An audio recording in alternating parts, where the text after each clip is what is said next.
Welcome to this explainer.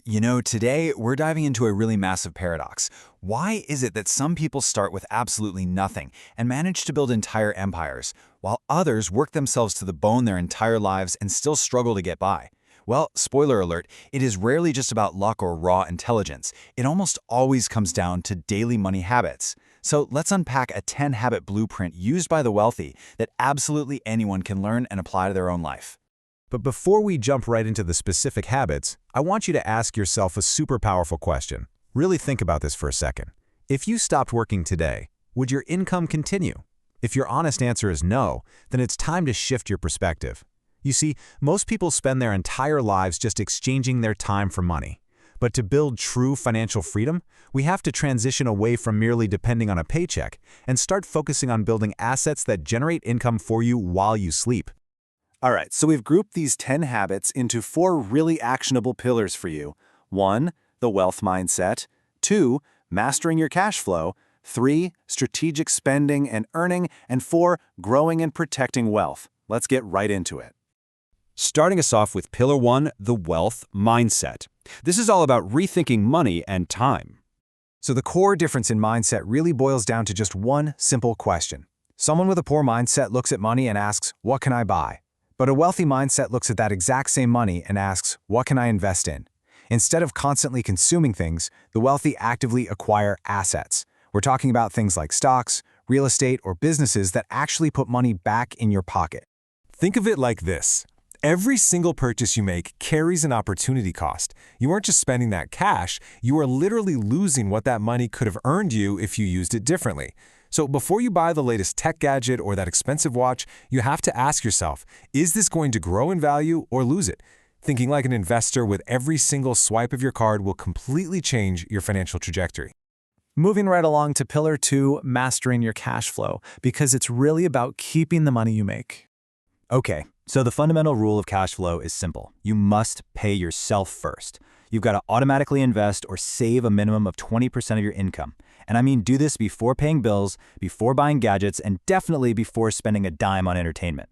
Consistent, automated investing is going to beat out sporadic lump sums every single time. Now, to pull that off effectively month after month, you need to budget like a CEO. Every successful company meticulously tracks its money, right? Well, you have to do the exact same thing for your personal finances. You need to track 4 specific metrics every single month.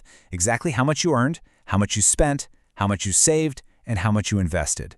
It all comes down to the undeniable fact that you simply cannot improve what you don't measure. And hey, you absolutely have to guard against lifestyle inflation. You know how it is. When most people get a raise, they immediately upgrade their car or buy a new wardrobe. But the wealthy? They do the exact opposite. When they earn more, they invest more. Practicing delayed gratification with those bonuses and raises is exactly how generational fortunes are built. Which brings us to Pillar 3, strategic spending and earning. Basically, playing offense with your finances. Now, it is absolutely vital to recognize that not all debt is bad debt. Good debt actually helps you earn more money. This includes things like business loans, education, or buying an investment property. Bad debt, on the other hand, buys things that rapidly lose value and just drain your wealth. We're talking about expensive phones, luxury clothes, and unnecessary credit card spending. Before borrowing a single cent, you must always ask if the purchase is going to make you richer or make you poorer. Playing offense also means investing heavily in yourself. The highest paid people out there, they learn before they earn. Try dedicating at least 30 minutes every single day to studying markets, business, new technology, AI, or personal finance. Knowledge creates opportunities, and the more valuable your skills become, the more valuable your income becomes. And speaking of income, millionaires almost never rely on just a single source. Adding even a few extra streams, like freelancing, earning dividends, setting up affiliate marketing, or creating digital products, will massively strengthen your financial security.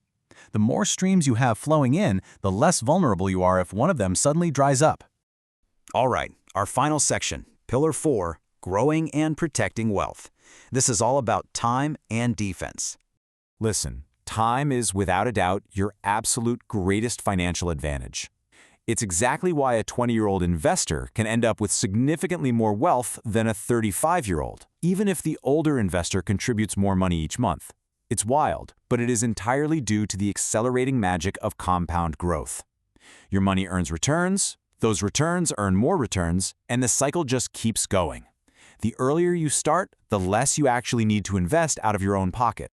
But here's the thing, making the money is really only half the battle. Keeping it requires some serious defense. You need to build up a solid emergency fund, use the proper insurance, diversify your investments, and set really strict long-term goals. And please, I can't stress this enough, avoid anything promising guaranteed riches. Remember the golden rule of finance. If an opportunity sounds too good to be true, it probably is. Ultimately, financial freedom isn't some overnight event. You don't just magically wake up rich one Tuesday. Your future wealth begins with the specific choices you make today.